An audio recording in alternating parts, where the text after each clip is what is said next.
Tumbuhan gulma dan pengganggu yang satu ini, jika kita olah dengan baik, dapat kita gunakan untuk menyuburkan kembali tanah yang sudah gersang dan tandus.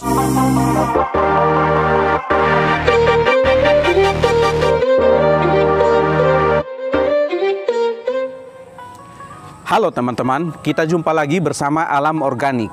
Jaga bumi dengan pertanian organik. Teman-teman, salah satu permasalahan utama yang dihadapi oleh petani adalah menurunnya tingkat kesuburan tanah akibat tanah menjadi rusak, gersang, dan tandus karena menurunnya daya dukung lingkungan terhadap kesuburan tanah tersebut akibat perbuatan manusia yang menggunduli hutan, menanam dalam waktu yang sudah lama secara terus-menerus, penggunaan pestisida dan pupuk sintetis yang mengakibatkan tanah tersebut menjadi rusak, gersang, dan tandus. Nah, salah satu cara untuk memulihkan tanah menjadi subur kembali adalah memberikan asam humat.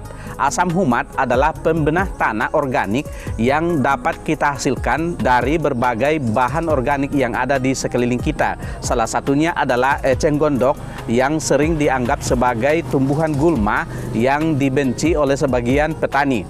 Nah, kali ini saya akan menunjukkan pada teman-teman bagaimana cara mengolah eceng gondok menjadi asam humat cair yang dapat kita gunakan sebagai pembenah tanah untuk menyuburkan kembali tanah yang gersang, tandus, dan rusak menjadi subur dan kondusif untuk tanaman. Tapi sebelum lanjut, bagi teman-teman yang baru bergabung, saya persilakan untuk menekan tombol subscribe yang terletak pada bagian bawah video ini dan bunyikan loncengnya. Jangan lupa like, share, dan komen. Nah, teman-teman, ini adalah eceng gondok yang tumbuh menutupi area air atau rawa-rawa di belakang rumah saya. Dan akan saya ambil untuk kita olah menjadi asam humat cair yang akan kita gunakan untuk membenahi tanah yang sudah gersang dan tandus.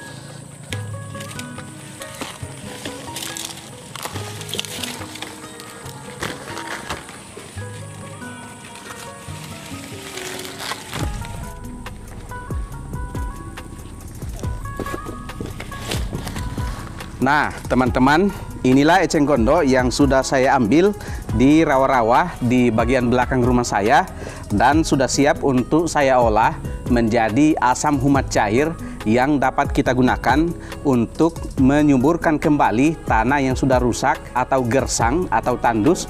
Manfaat dari asam humat yang kita buat dari eceng gondok ini adalah untuk memperbaiki kembali struktur tanah secara fisika, secara kimia, dan secara biologis.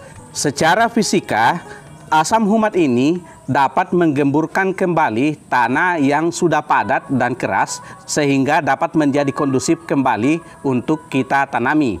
Secara kimia, asam humat dapat memperbaiki struktur kimiawi tanah dengan membersihkan bahan-bahan kimia yang beracun dan berbahaya di dalam tanah serta menghasilkan unsur-unsur atau mineral-mineral di dalam tanah yang baik untuk pertumbuhan tanaman. Selain itu, dapat memperbaiki pH tanah dan meningkatkan kapasitas tukar kation di dalam tanah. Secara biologis, asam humat yang diberikan pada tanah pertanian akan membuat tanah tersebut menjadi kondusif kembali untuk pertumbuhan mikroorganisme yang baik di dalam tanah sehingga tanah menjadi sangat kondusif, sangat sesuai untuk kita tanami dengan tanaman apa saja. Itulah manfaat dari asam humat yang akan kita buat kali ini. Langkah pertama yang akan saya lakukan adalah saya akan memotong-motong eceng gondok ini menjadi potongan-potongan yang kecil sebelum saya olah dalam tahap selanjutnya.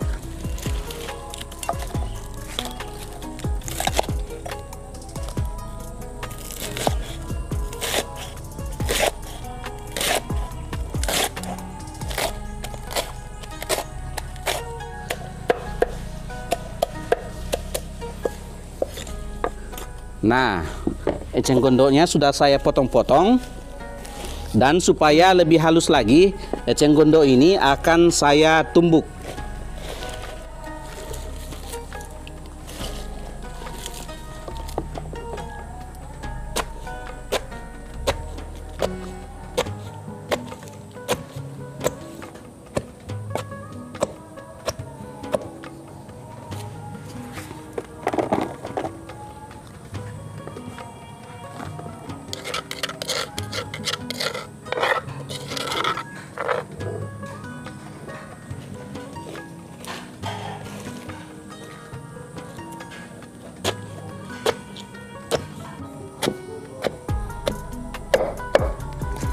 Oke, ini yang terakhir.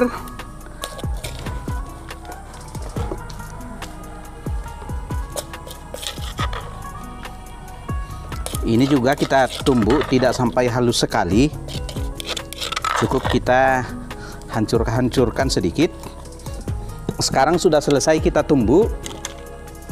Dan untuk selanjutnya kita siapkan bahan yang akan kita gunakan untuk pembuatan asam humat ini melalui proses fermentasi. Untuk proses fermentasi ini saya akan menggunakan mol. Fermentator yang saya gunakan adalah mol, tapi teman-teman dapat menggunakan mikroorganisme yang lain. Bisa menggunakan EM4, bisa menggunakan Yakult, atau bisa menggunakan sumber mikroorganisme pengurai yang lain. Ini adalah mol dari tape ketan. Saya akan gunakan kurang lebih setengah liter. Ini dia. Ini banyak jamur-jamur mikorisanya. Setelah itu saya campurkan air cucian beras kurang lebih setengah liter juga. Dan untuk mengaktifkannya kita akan menggunakan gula. Ini gula merah sebanyak kurang lebih 2 ons. Teman-teman bisa menggunakan molase atau gula putih. Saya aduk-aduk dulu sampai gulanya menjadi larut dan mikroorganismenya menjadi aktif.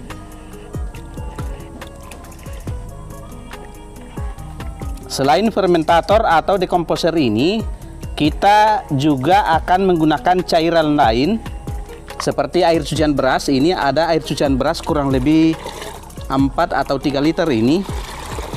Dan sebagai bahan tambahannya saya akan gunakan air sumur. Dan untuk wadah tempat pembuatan asam humat cair ini, saya akan menggunakan ember cat yang sudah tua. Nah, ini adalah ember cat yang berukuran kurang lebih 25 liter. Dan langkah berikutnya, kita akan masukkan eceng gondok yang sudah kita tumbuk ini ke dalam ember cat ini.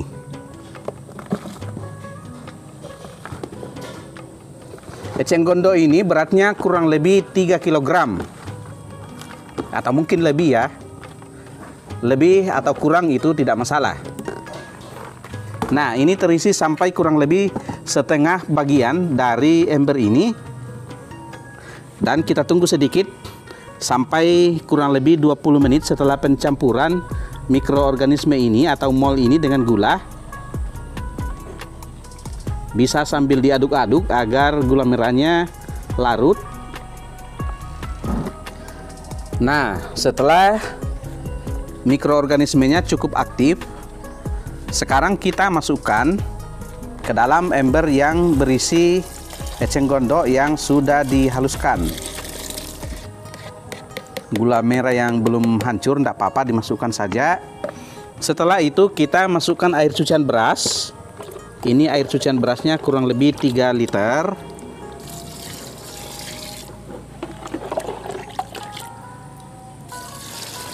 Oh, ternyata lebih ya, ini kurang lebih 4 liter. Karena masih kurang, untuk selanjutnya saya gunakan air sumur.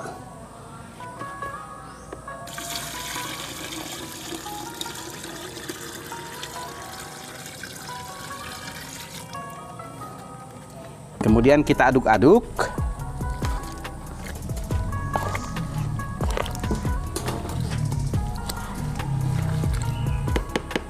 Nah, setelah bercampur seperti ini, kita akan tutup menggunakan plastik.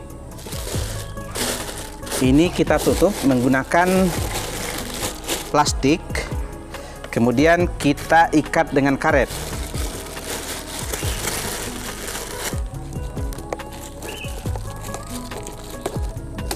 Nah, sudah selesai kita ikat. Dan untuk selanjutnya kita akan simpan di tempat teduh untuk menjalani proses fermentasi sampai asam humat yang terdapat di dalam eceng gondok ini tereksplorasi secara sempurna dan dapat kita gunakan untuk pembenah tanah di halaman rumah kita atau di tanah pertanian yang sudah menjadi rusak atau menjadi gersang atau menjadi tandus dan tidak dapat lagi ditanami dengan tanaman. Ini kita simpan selama kurang lebih 4 minggu atau kurang lebih 30 hari atau 1 bulan, dan setelah itu kita dapat gunakan. Salah satu ciri keberhasilan dari pembuatan asam humat cair ini adalah saat kita buka biasanya menyeruak bau wangi tape, dan selain itu saat kita lihat air yang ada di dalam asam humat ini biasanya berwarna tapi cenderung jernih. Kalau gagal, maka biasanya yang terjadi adalah baunya tidak sedap dan air yang kita dapatkan adalah air yang berwarna hitam dan biasanya sangat tidak enak kalau kita sentuh. Pada video berikutnya akan saya perlihatkan pada teman-teman saat saya membuka asam humat cair ini, dan akan saya perlihatkan pada teman-teman bagaimana ciri-ciri atau seperti apa penampakan dari asam humat cair yang berhasil kita buat dan bagaimana cara kita mengaplikasikannya pada tanah maupun pada tanaman kita. Karena selain dapat kita gunakan untuk menyuburkan dan membenahi tanah yang sudah rusak, juga dapat kita gunakan untuk menyuburkan tanaman kita secara langsung dengan menyiramkannya pada area perakaran dari tanaman kita. Hal ini karena asam humat cair ini selain mengandung asam humat, di dalamnya juga terdapat unsur-unsur hara dan nutrisi lain yang dibutuhkan oleh tanaman kita. Oke teman-teman, itulah informasi yang dapat saya sampaikan kali ini tentang cara membuat asam humat cair dari eceng gondok untuk membenahi kembali tanah pertanian yang sudah rusak, tandus dan gersang akibat kerusakan yang dibuat oleh manusia sendiri. Semoga informasi ini bermanfaat untuk teman-teman, khususnya bagi para petani organik. Salam organik.